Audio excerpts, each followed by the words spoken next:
Hello friends, హెల్తీగా deep fry కాకుండా light oil తో గ్రీన్ సాల్మన్ ఫిష్ ఫ్రై చేసుకుందాం. ముందుగా మిక్సీ జార్ లో black pepper, cloves 2 or 3, cinnamon half piece, garlic 2, ginger కొద్దిగా, గ్రీన్ చిల్లీస్ 8, కొత్తిమీర, ఆనియన్ కొద్దిగా, పుదీనా కొద్దిగా వాటర్ వేసుకొని మూత పెట్టుకొని మిక్సీకి వేసుకుందాం. ఇప్పుడు పేస్ట్ ని ప్లేట్లోకి వేసుకొని corn flour 2 table spoon, coriander seeds powder, garam masala కొద్దిగా, సాల్ట్ తగినంత వేసుకొని బాగా మిక్స్ చేసుకోవాలి. ఇప్పుడు ఫిష్ ని హాఫ్ గా కట్ చేసుకొని గార్లు పెట్టుకోవాలి బోత్ సైడ్స్. తర్వాత పేస్ట్ ని అప్లై చేసుకొని ఆయిల్ కొద్దిగా వేసుకుందాము.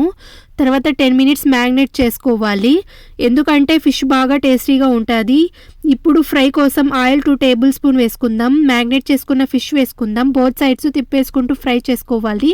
ఇప్పుడు ప్లేట్లోకి ట్రాన్స్ఫర్ చేసుకుందాం. లెమన్ స్క్వీజ్ చేసుకొని ఇంకా తినడమే. హెల్తీగా టేస్టీగా గ్రీన్ సాల్మన్ ఫిష్ రెడీ అయింది. మీరు ఒకసారి ట్రై చేసి చూడండి, ఇంత టేస్టీగా ఎప్పుడు తినిండరేమో. నా వీడియో నచ్చితే సబ్స్క్రైబ్.